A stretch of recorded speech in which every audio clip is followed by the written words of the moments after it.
Au début des années 1880, Aaron et Rosie Winters vivaient difficilement dans la lisière de la vallée de la mort en Californie.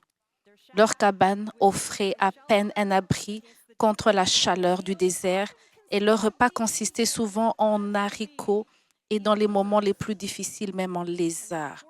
Alors qu'ils erraient dans le désert stérile pour trouver de quoi subsister, comme ils le faisaient souvent, ils passaient parfois devant une étrange butte blanche qui ressemblait à des boules de coton cristallisées. Un jour, se rappelant les propos enthousiastes d'un prospecteur au sujet d'un minéral précieux, ils s'arrêtèrent et ramassèrent un échantillon juste pour analyser. Le résultat leur apporta une nouvelle stupéfiante. Et cette recherche, ce résultat a changé leur vie. Ils ont abandonné leur cabane, ils sont allés dans une vaste ranch luxueuse et enfin, ils ne pouvaient plus vivre seulement des haricots et des créatures en pente. Ils ont même trouvé, ou leur trouvaille a déclenché aussi une industrie florissante. Bientôt, désormais, beaucoup sont venus au travers de ce désert. Les communautés ont été transformées. L'économie de la région même a été transformée. Et le borax, il a voyagé bien au-delà du désert. Le borax s'est frayé un chemin dans presque tout, le verre, la céramique, les conservateurs, les détergents, les cosmétiques. De l'industrie lourde aux tâches domestiques, sa portée est étonnamment vaste. Même aujourd'hui, vous pourriez l'utiliser pour raviver une lessive, n'est-ce pas? Moi, je le fais, hein? Et très souvent, ça va même enlever les taches, ça rafraîchit un tapis, ou même pour un projet scientifique avec les enfants, comme nous l'avons fait cet été dans un camp de nos cousins. Chaque petit enfant, comme vous le voyez dans cette image, était vraiment ravi de faire pousser son propre box de borax. Tout comme la découverte du borax par Aaron et Rosie a remodelé leur moment, un moment de Josia, une redécouverte de la vérité divine peut remodeler le nôtre avec des ondulations capables de transformer des familles, des communautés et même des nations. Et qu'est-ce que j'entends par un moment de Josias? Ouvrez vos Bibles à 2 Chroniques, au verset 34, chapitre 34. 2 Chroniques 34. Alors, je vais vous donner un peu un aperçu, un contexte. Josias était né vers 648 avant Jésus-Christ dans le palais royal de Jérusalem. Son père, Amon, héritier du trône, n'avait que 13 ans, mais il était déjà plongé dans le monde tumultueux et exigeant de la royauté. Les Écritures décrivent Amon comme quelqu'un de orgueilleux, imprudent, centré sur lui-même, marchant dans le même chemin mauvais que son propre père l'avait fait. Et c'était un prince jeune, arrogant, indiscipliné, brutal. Sa soif du sang et de vin et de femme surpassait tout sens de poids sacré de la royauté à laquelle il était destiné. Pour le jeune Josias, Amon devait paraître à la fois imposant et intimidant. Un adolescent colérique et imprévisible avec peu d'inclination pour les devoirs de la paternité. Dans les recoins plus tranquilles du palais, une autre présence pesait. Le grand-père de Josias, le roi Manassé, jadis tyran, fier, désormais ployé sous le poids accablant de l'âge et du remords. Parce que Josias était le premier petit-fils du roi et second dans l'ordre de succession, il est possible qu'il ait passé de longues heures au chevet du vieux roi, écoutant des confessions interrompues, brutes et sans barrière. Peut-être Manassé parlait-il avec une honnêteté terrifiante de son arrogance juvénile, de ses excès d'ivresse, des fleuves de sang qu'il avait versés, des idolâtries qu'il avait imposées à la nation, le devin, les présages, la sorcellerie, les communications avec les médiums et les nécromanciens. Sa voix avait été craquée sous l'autoreproche de ses péchés. Peut-être racontait-il à Josias son humiliation choquante, entraîné par des crochets de boucher, par un souverain étranger exposé, ensanglanté et à moitié nu devant des foules moqueuses, dépouillé de toute dignité et autorité. Josiah avait pu suivre les cicatrices saillantes et accidentées sur les ventres de son grand-père, ressentant à la fois l'émerveillement et la crainte, tandis que la voix de l'ancien roi tremblait d'émotion. Mais les mots les plus poignants pouvaient venir à travers les larmes, comme Manassé avoué l'oncle de Josias, son propre fils, infantile, un sacrifice consumé à Moloch. Le souvenir le hantait encore, un héritage de sang et de mal que ni le temps ni la repentance ne pouvaient effacer. Sa main tremblante peut être posée sur l'épaule de Josias, pressant avec insistance poignante d'un homme âgé et brisé. « Agrippe-toi, Yahweh, garde ton cœur, ne répète pas mes erreurs. » La mère de Josias, Yézidia, influença aussi fortement le jeune garçon. Élevé dans la Judée rurale et dévoué à Yahweh, elle murmurait des prières sur lui, chantant des hymnes à l'aube et racontait des histoires du grand roi de David, dont leur cœur pour Dieu avait aussi été forgé dans les collines. À 6 ans, Josias perdit son grand-père et le trône passa à son père de 22 ans. 2 ans plus tard, son monde bascula sous un événement violent et chaotique. Son père fut assassiné et Josias, âgé de 8 ans, devient roi. C'est là que 2 Chroniques 34 prend l'histoire. Je ne vais pas lire tout le chapitre, mais je vous guiderai à travers des versets clés. Verset 1. Commençons avec le verset 1. Josias avait 8 ans quand il devient roi et il régna 31 ans à Jérusalem. Il fit ce qui est droit aux yeux de l'Éternel et marcha dans les voies de ses ancêtres David. Il ne dévia ni à gauche ni à droite dans la 8e année. Dans la 8e année de son règne, alors qu'il n'était encore que jeune, il commença à chercher le Dieu de David, son ancêtre. Et dans la 12e année, il commença à purifier Juda et Jérusalem de tout lieu haut, des poteaux d'Achéra, des images taillées et des statues fondées. Et en sa présence, les autels de Baal furent démolis. Et il a bâti les sanctuaires qui se tenaient debout au-dessus d'eux. Il brisa les poteaux d'Achéra, les images taillées, les statues fondées, les réduit en poussière, les dispersa sur les tombes de ceux qui les avaient sacrifiés. Il brûla les os des prêtres sur leurs autels. Il purifia Juda et Jérusalem. Il fit la même chose dans les villes de Manassé, d'Éphraïm et Siméon, et jusqu'à Naphtali, et sur leurs sanctuaires de montagnes environnantes. Il démolit les autels, brisa les poteaux d'Achéra et réduit les images taillées en poudre. Il a bâti tous les sanctuaires du pays d'Israël et retourna à Jérusalem. Dans la 18e année de son règne, afin de purifier le pays et le temple, Josias envoya son fils Bazilia avec Manasséa, le gouverneur de la ville, et le secrétaire Joa, fils de Zoaz, pour réparer le temple de l'Éternel, son Dieu. Alors, on va résumer un peu. À 16 ans, Josué fait un engagement personnel de suivre le Seigneur. À 20 ans, il lance une campagne pour purifier Juda et Jérusalem de l'idolâtrie, allant même jusque dans les anciens territoires d'Israël. Sa mission était plus que politique.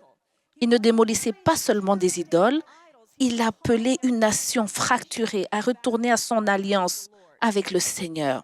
La réforme avançait lentement. L'opposition était féroce. Après 6 ans, beaucoup restait à faire. Le temple, longtemps négligé, était délabré. Et Josué savait que peu seraient enthousiastes pour adorer tant que dans la maison de Dieu restait en ruine. À l'âge de 26 ans, le roi réorienta des fonds du temple, l'argent, les offrandes, longtemps détournés ou pillés, vers un vaste projet de restauration. Et puis cela arriva, la découverte qui changea tout. Le moment de Josias. Alors que les ouvriers procédaient aux réparations, Hilkiah le priest découvrit quelque chose d'époustouflant. Le verset 14 nous dit Dissimulé parmi les trésors du temple se trouvait un rouleau, le livre de la loi de l'Éternel, écrit de la main de Moïse. Ce qui avait commencé comme une restauration de routine devient soudainement un moment susceptible d'ébranler tout le royaume. La loi, oubliée depuis longtemps dans la maison de Dieu, avait été retrouvée. La scène était prête. Un nouveau chapitre dans l'histoire d'Israël et dans la vie de Josias allait s'ouvrir. Les érudits débattent depuis longtemps de l'identité exacte du rouleau découvert dans le temple. Certains pensent qu'il s'agissait simplement du livre de Deutéronome, tandis que la tradition juive soutient qu'il s'agissait du Pentateuque tout entier. De façon remarquable, cela pouvait être le seul exemple original intact des livres de Moïse. Alors, pendant 60 ans, 2 générations complètes, les Juifs avaient vécu sans lecture publique ni enseignement de la loi de Dieu. La parole de Dieu avait été laissée à s'accumuler de la poussière, oubliée dans un coin, négligée du temple. Imaginez, la parole était perdue pendant 60 ans. De tout ce temps, le peuple pensait pouvoir vivre pieusement sans elle, soutenu par l'histoire, la tradition et le rituel. Le rouleau était là, mais dans le temple. Pourtant, même les prêtres ne voyaient pas la présence. Ils s'affairaient à des activités religieuses en service de Dieu en ignorant la parole de Dieu. L'ironie était stupéfiante. Nous pouvons lire cette histoire avec incrédulité, mais combien de fois cela se produit-il aussi chez nous? Parfois, la parole est perdue. Parfois, elle se repose sur une étagère non ouverte ou près de la porte pour qu'on la porte comme un accessoire le dimanche. Nous assistons au culte, participant à des petits groupes, faisant du bénévolat, chantant dans l'équipe de louanges, servant dans la garderie. Mais nous n'impliquons pas, la parole n'est pas vraiment au centre. Nous sommes occupés par l'activité spirituelle tout en négligeant la parole même qui donne la vie. Déplacer la parole du coin au centre, c'est ce qui allume un moment comme celui de Josias. Le secrétaire de la cour apporta le rouleau perdu au palais et lut devant Josias. Ces paroles mirent au jour la profondeur du péché de Juda, leur négligence de l'alliance et la gravité du jugement qui les attendait. Comment est-ce que Josias a-t-il réagi? Le verset 19, quand le roi entendit les paroles de la loi, il déchira ses vêtements dans l'angoisse. À l'époque biblique, se déchirer les vêtements était un acte symbolique de deuil, d'horreur ou de repentance, des émotions trop fortes pour se manifester uniquement par des mots. À cet instant, il fut frappé par la réalité complète de la rébellion de Juda. La parole vivante de Dieu transperça son cœur, le laissant totalement bouleversé. Déterminé à répondre correctement, Josias envoya une délégation consulter la prophétesse, cherchant une plus grande clarté sur les conséquences sur la nation encouragée par son péché profond. Sa prophétie portait un double message. Le jugement viendrait sur Juda parce que la nation avait abandonné Dieu et embrassé des idoles. Le désastre était inévitable. Il a consulté la prophétesse Julda, cherchant une plus grande clarté sur les conséquences de la nation encouragée par son péché profond. Parce que la nation avait abandonné Dieu et embrassé des idoles. Le désastre était inévitable. Pourtant, à cause de son cœur tendre et humble, la miséricorde sera montrée à Josias, l'épargnant de le voir et lui permettant de mourir en paix. La redécouverte de la parole de Dieu enflamma quelque chose de puissant dans l'esprit de Josias.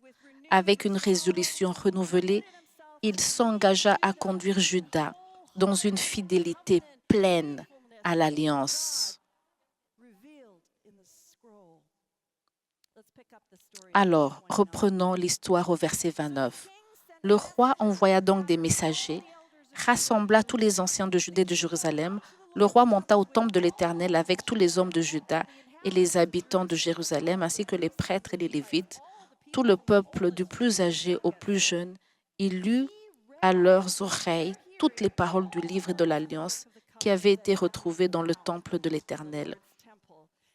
Puis le roi se tient à son poste et fit une alliance devant l'Éternel, de marcher après l'Éternel, de garder ses commandements, ses ordonnances et ses statuts, de tout son cœur et de toute son âme, pour exécuter les paroles de l'alliance écrites dans ce livre.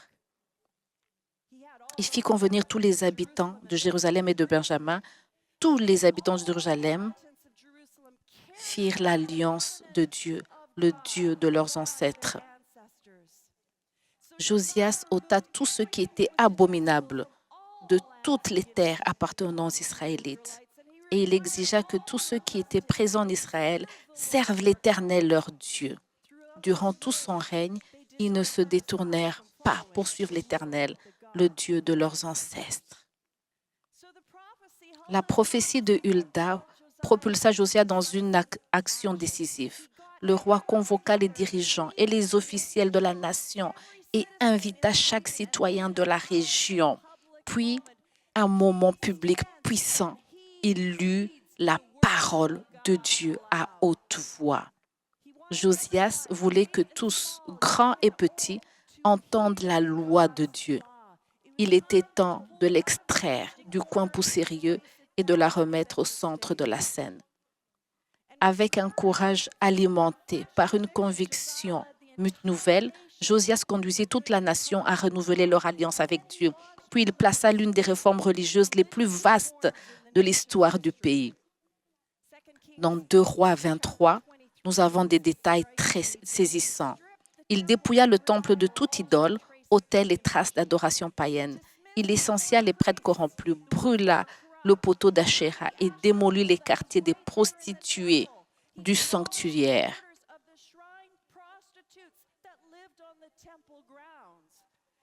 À travers Juda, Josias détruit chaque sanctuaire païen. Il démantela les autels où les enfants avaient été offerts à Moloch.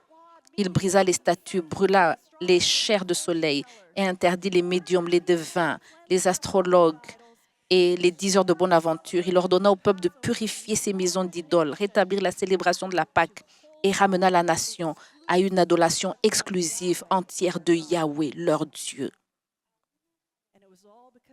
Et tout cela parce que Josias a redécouvert la parole.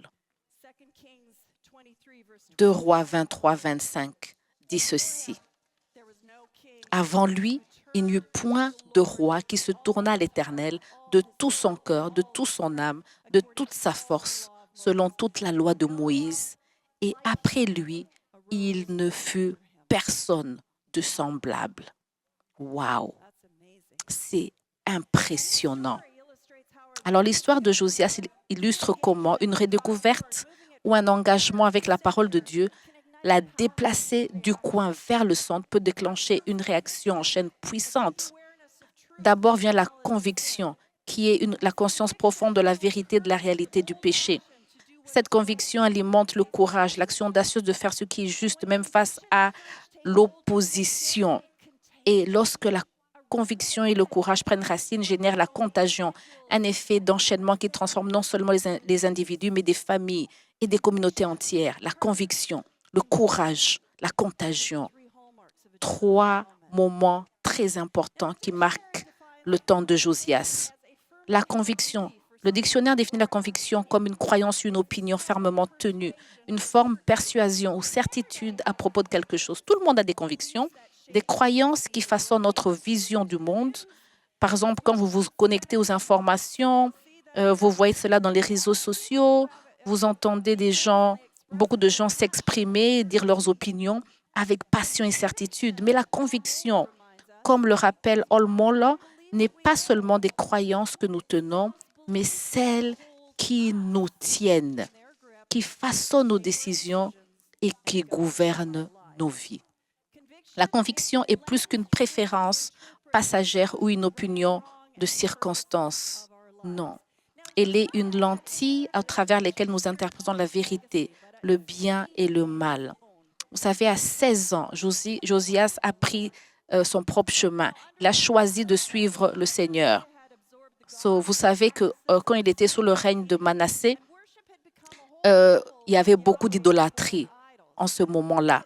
Mais Josias a eu cette conviction qu'ils ont été très fortes. La Bible dit au verset 3 qu'il a commencé à chercher le Dieu de David, son ancêtre. Un seul Dieu. Un seul Dieu. La deuxième conviction, c'est que Dieu seul peut définir le bien et le mal. Le verset 2 nous dit, « Il fit ce qui est droit aux yeux de l'Éternel. Il ne dévia ni à gauche ni à droite. » La moralité n'est pas une question de préférence, non, ou bien d'opinion publique. Elle est ancrée dans la loi de Dieu. C'est dans la loi de Dieu. À ce stade, cependant, ces convictions étaient à peu près non éprouvées. Le rouleau de la loi de Dieu était oublié dans un coin, dans le temple. L'engagement de Josias était réel, mais il n'avait pas encore rencontré ceux qui forgeaient ses convictions en quelque chose de vivant et inébranlable. Et puis survient le moment. Le rouleau fut redécouvert, lu à haute voix, et la vérité de la parole de Dieu le confronta. Est-ce que c'est ce que tu crois réellement, Josias? Croire en Dieu comme une notion vague et religieuse est facile. Affronter le poids complet de sa parole, voir son péché et embrasser le coup de suivre Jésus, c'est autre chose. Quelles sont tes convictions? Quelle croyance te tient en son emprise? Une conviction non informée par les Écritures sera faible. Ce sera vraiment dilué ou bien vraiment erroné. Imaginez ceci. C'est l'anniversaire de ta copine. Tu es invité avec un groupe d'amis et à sortir en ville. Vous êtes très content et vous avez quelque chose de très beau accroché dans le placard. Vous avez un très beau pantalon pour l'accompagner et tout le monde contribue pour une limousine. L'une des filles a organisé un spectacle tellement bien, mais ce n'est pas un gros problème, te dit-on. Tout est pour s'amuser. Alors, quelque chose te dit que ce n'est pas bon d'aller te saouler et d'avoir des relations légères. Mais que se passe-t-il si ce jour-là, tu avais déplacé ta Bible qui était au coin et tu l'emmènes vers toi au centre et que ce passage, celui-ci, tu lis ce passage dans Galates 5, 19 à 21. La Bible dit les œuvres de la chair sont l'immoralité, la sexualité, l'impureté, la débauche, l'idolâtrie, la sorcellerie, les inimitiés, les querelles, les jalousies, les colères, les disputes, les envies. Je vous préviens, comme je l'ai déjà fait, ceux qui pratiquent de telles choses n'hériteront pas du royaume de Dieu. Oh oh. Maintenant vient la question. Permets-tu à la parole de dicter tes convictions? Est-ce que la parole de Dieu, cette parole qui est là en noir et blanc, est-ce qu'elle te tient dans son emprise? Et si ceci est ce que tu crois vraiment, qu'est-ce que tu vas faire de cette fête ce soir? Une conviction informée par les Écritures sera forte, inébranlable et sûre. Une conviction non informée sera faible, édulcorée ou gravement erronée. Et puis finalement, ce que tu fais révèle tes vraies convictions. Tes actions montrent à qui tu es fidèle. Vous pouvez avoir cette conviction que vous aimez la parole de Dieu, mais vos actions vont montrer si vous aimez réellement la parole de Dieu. Dans le moment de Josias, la conviction fleurit en courage, te donnant la détermination et l'épine dorsale de faire ce qui est juste. Et le courage de Josias, dans le temps de Josias, il y avait beaucoup d'idolâtrie pendant longtemps. En une seule journée, une femme à Jérusalem pouvait passer devant des dizaines d'autels de Baal, des sanctuaires le long des chemins et d'innombrables poteaux d'Achéra. Au-delà de la ville, dans les vallées, se dressait l'autel de Moloch. Il y avait des chants, des tambours, des instruments qui perçaient autour le cri d'un enfant posé dans les bras de bronze, incandescent et avalé par le feu. Les vues, les sons et les odeurs de l'idolâtrie étaient partout. L'encens était dans toutes les rues, les chants et les cantiques païens résonnaient dans les marchés, les fêtes, les festivals et même les jeux communautaires tournaient autour des rituels aux dieux étrangers. Les repas commençaient par des offrandes aux idoles domestiques. Les enfants jouaient avec des balles et des achéras en Azri. Les parents priaient des versions adultes pour la fertilité, la chance, la protection. Du berceau jusqu'à la tombe, l'idolâtrie, malgré chaque étape de la vie. Le paganisme n'était pas seulement toléré, il était célébré, normalisé, ordinaire. Réclamer allégeance comme une bannière colorée tendue vers une rue animée, bruyante, fière, sans honte. Et pire encore, il avait envahi les places les plus sacrées, le temple du Seigneur lui-même.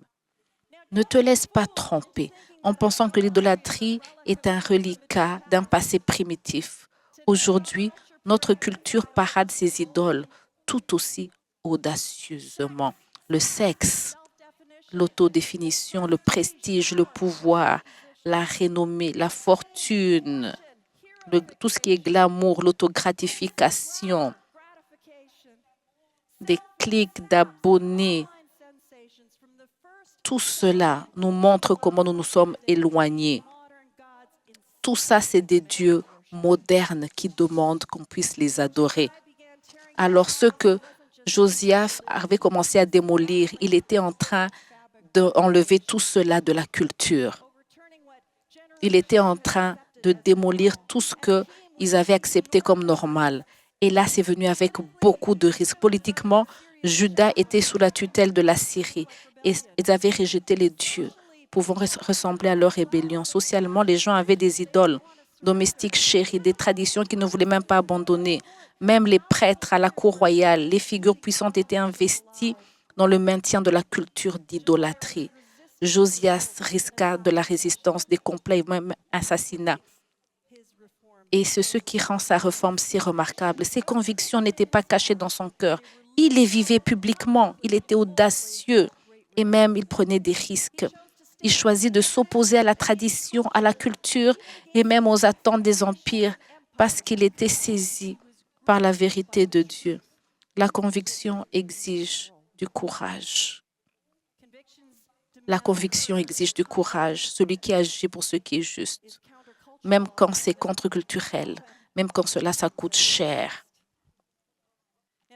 Alors, aujourd'hui, c'est la conférence des femmes True Women et je serais négligente de ne pas souligner que l'un de nos grands objectifs, c'est exposer les idées populaires de la féminité que nous portons trop souvent comme des faux dieux. Et nous voulons rappeler à l'Église à ramener la beauté du plan de Dieu pour l'homme et pour la femme. Ce battement de cœur qui anime les conférences True Women, ça anime même les livres, les études bibliques que nous avons et même les podcasts de True Women. Et notre but est de vous pousser à déplacer la Bible des marges au centre même de votre féminité.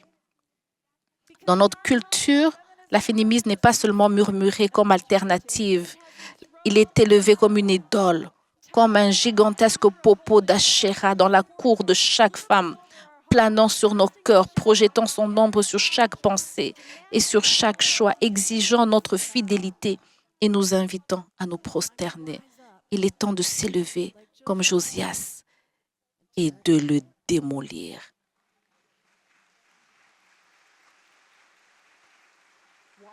Pourquoi? Pourquoi? Parce que ce que tu crois sur ta féminité touche tout.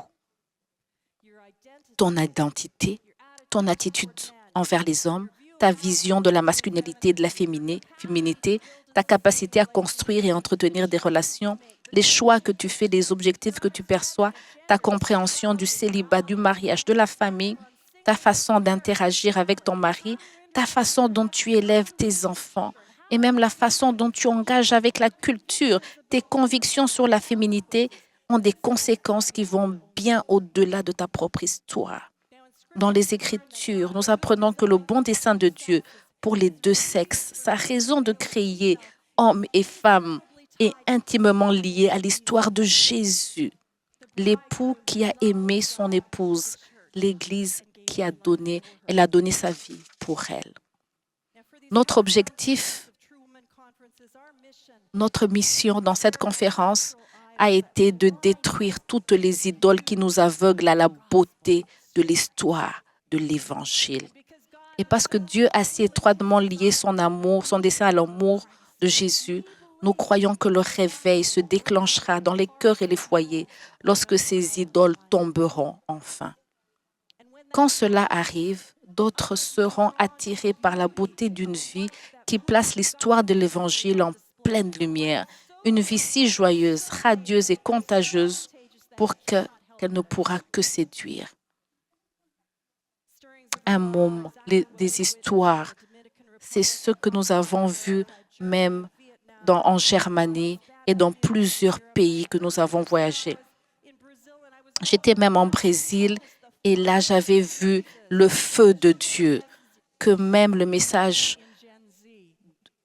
que les jeunes sont en train de se réveiller. Alors, notre moment de Josias ramène la parole de Dieu au centre. Elle emmène la conviction, le courage et la contagion. Et ce que j'aime beaucoup sur Josias, c'est comment cette contagion peut... Le moment de Josias, à quel point son zèle pour Dieu était contagieux. Il était enthousiaste et c'était irrésistible. Dans le cadre de sa quête pour restaurer la fidélité à l'alliance envers Yahweh, il décida d'organiser le plus grand, le plus festif, le plus extravagant des festins de Pâques, le réinstaurant comme une observance nationale après des années d'abandon. L'excitation autour de l'événement se répandit comme une traînée de poudre. La Bible relate l'ampleur de sa générosité. Josias donna de son trésor personnel et de ses troupeaux personnels 30 000 agneaux et 3 000 bovins et environ 30 000 personnes à Jérusalem. L'ampleur de son don était stupéfiante. Ces provisions assurent que chaque habitant de Jérusalem et chaque visiteur de loin puisse participer à la Pâque. Encouragés par l'exemple de Josias, ses officiels donnèrent aussi, veillant à l'abondance pour tout. Les prêtres et les Lévites partagèrent leur zèle dans la logistique, tandis que les meilleurs musiciens du pays répétèrent pour la célébration en plein air. Puis arriva le grand jour. Dans 2 Chroniques 35, 18, la Bible déclare « Jamais la Pâque ne fut célébrée en Israël comme celle que Josias observa. Aucun des rois d'Israël ne célébra jamais une Pâque comme celle de Josias. »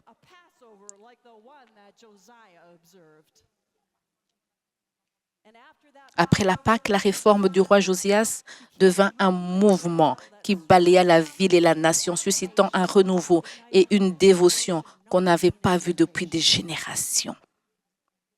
Mais hélas, ce réveil spirituel connut une fin tragique et vraiment difficile. Le roi Josias fut atteint mortellement par une flèche de l'ennemi.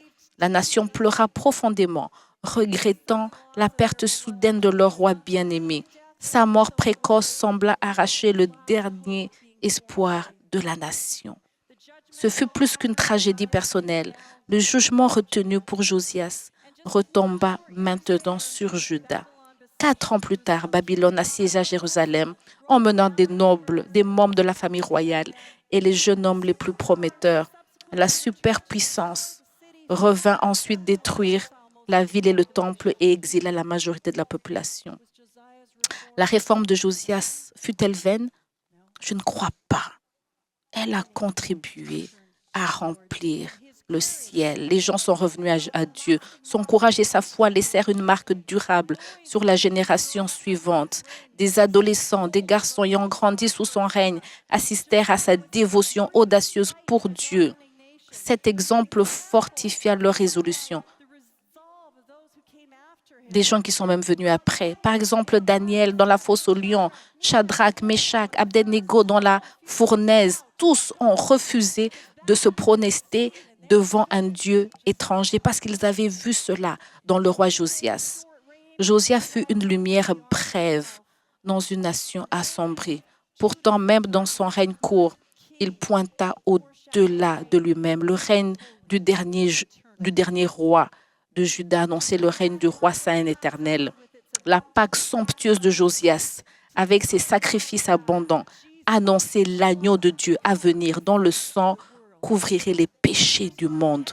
transpercé par une flèche ennemie.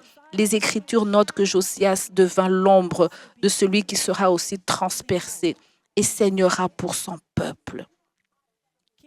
Le roi Josias mourut à l'âge de 39 ans et son mouvement de réforme nationale prit fin. Les mouvements se lèvent et tombent. Les dirigeants se lèvent et tombent. Les politiciens se lèvent et tombent.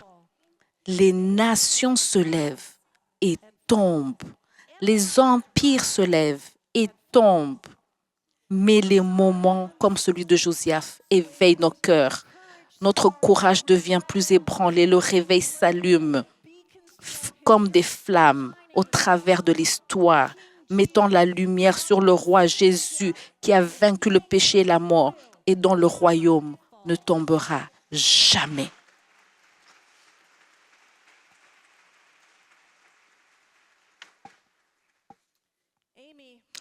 Amy, c'était une adolescente ordinaire en Irlande. Jusqu'à 16 ans, elle a fait aussi une découverte intensive dans les Écritures. 1 Corinthiens 3, 12 à 15 avertit que seules les fondations posées sur Christ dureront. Tandis que ses amis rêvaient de confort ou de romance, Amy ressentait un appel à vivre autrement, à investir sa vie dans ce qui était éternel. Sa conviction se transforma en action un matin glacé quand elle vit une ouvrière textile grelottant dans la rue, moquée. Comme elle était pâle avec son chalet, la fille était du genre que la société, même les églises, rejetaient. La plupart seraient passés outre, mais pas Amy. Elle rassembla son courage et puis par dizaines, centaines, elle trouva leur place à l'église et acheta des bonnets pour qu'elle puisse s'asseoir sans honte. Elle était audacieuse, perturbatrice, socialement choquante. Amy découvrait le courage qui jaillit d'une conviction biblique. Ce courage la porta au travers les continents, jusqu'en Inde, où elle découvrit des jeunes filles piégées dans la prostitution des temples. Alors que d'autres détournaient le regard, Amy intervient, les sauva et les accueillit comme des filles et fonda un sanctuaire pour des centaines d'enfants qui continuent jusqu'à aujourd'hui. Son courage s'avéra audacieux par son exemple de vie et près de 40 livres. Amy Carmichael inspire des milliers à vivre avec audace, avec sainteté et compassion. Sa vie devient une lame de conviction, de courage et de foi contagieuse, un écho du propre moment de redécouverte comme celui de Josias, déclenchant un renouveau non seulement dans son âme, mais dans l'incontournable vie autour du monde. La conviction, le courage, la contagion. Chacun de ces dominos dans un moment de Josias déclenche la suivante. Mais pour développer une conviction divine, il faut redécouvrir la parole de Dieu et la placer au centre de ta vie. Il y a une seconde condition cruciale. Quand Josias entendit la parole, il déchira ses vêtements dans une douleur brute. Ce n'est qu'après avoir répondu par la contrition et la confession que la conviction s'embrasa et le courage prit racine. C'est quand il a lu la parole. Il a senti dans son cœur la conviction. Et la conviction de son cœur s'embrassa et le courage maintenant a pris racine et la contagion maintenant s'est propagée. Ça commence par là. C'est un cœur humble et c'est cela qui va permettre de catalyser et de faire suivre le reste. Et vous savez ça, cela m'a beaucoup touchée. Ça me demande comment moi je vais maintenant répondre. Est-ce que j'ai ce cœur que quand je vois quelque chose dans la parole de Dieu, ça me brise. Et je dis, Seigneur, aide-moi. Seigneur, je suis désolée. Seigneur, enseigne-moi. J'aimerais t'inviter maintenant même à entrer dans ce moment comme Josias. Nous avons entendu la parole. Et c'est cette parole qui nous emmène à Jésus. C'est cette parole qui nous montre Jésus du début jusqu'à la fin, notre Sauveur Jésus. Et j'aimerais ouvrir maintenant même pour ce plateforme pour que vous puissiez répondre à cette invitation. Si vous avez besoin de venir ici devant, vous agenouiller, est-ce que vous avez besoin, vous sentez ce besoin de reprendre la parole de Dieu et de la remettre au centre de votre vie? Est-ce qu'il y a des idoles en vous que vous devez abattre? Peut-être que c'est des offenses, peut-être que c'est l'amertume, peut-être que vous êtes dans l'orgueil, peut-être que vous avez cette relation qui n'est pas bonne, peut-être que c'est un péché sexuel, quel que soit ce péché. Est-ce qu'il y a une idole dans votre cœur que vous devez abattre? Nous allons maintenant passer un temps d'adoration. S'il vous plaît, levez-vous et nous allons entrer dans un temps d'adoration. Si vous voulez venir vous agenouiller, si vous voulez aller dans la chambre de prière qui sont là et elles vont vous assister dans la prière. Et faites cette confession publique que vous allez vous accrocher à la parole de Dieu et lui obéir. Et vous pouvez même écrire à réveilnoscoeurs.com et ils vont vous aider. Si vous avez entendu la parole de Dieu, répondez avec un cœur soumis et vous pouvez venir et demander pardon pour vos péchés et dire « Seigneur, pardonne-moi parce que j'ai négligé ta parole. Donne-moi, aide-moi, donne-moi le courage de reprendre cette parole et de la ramener au centre de ma vie. Aide-moi, Seigneur. Aide-moi, Seigneur. »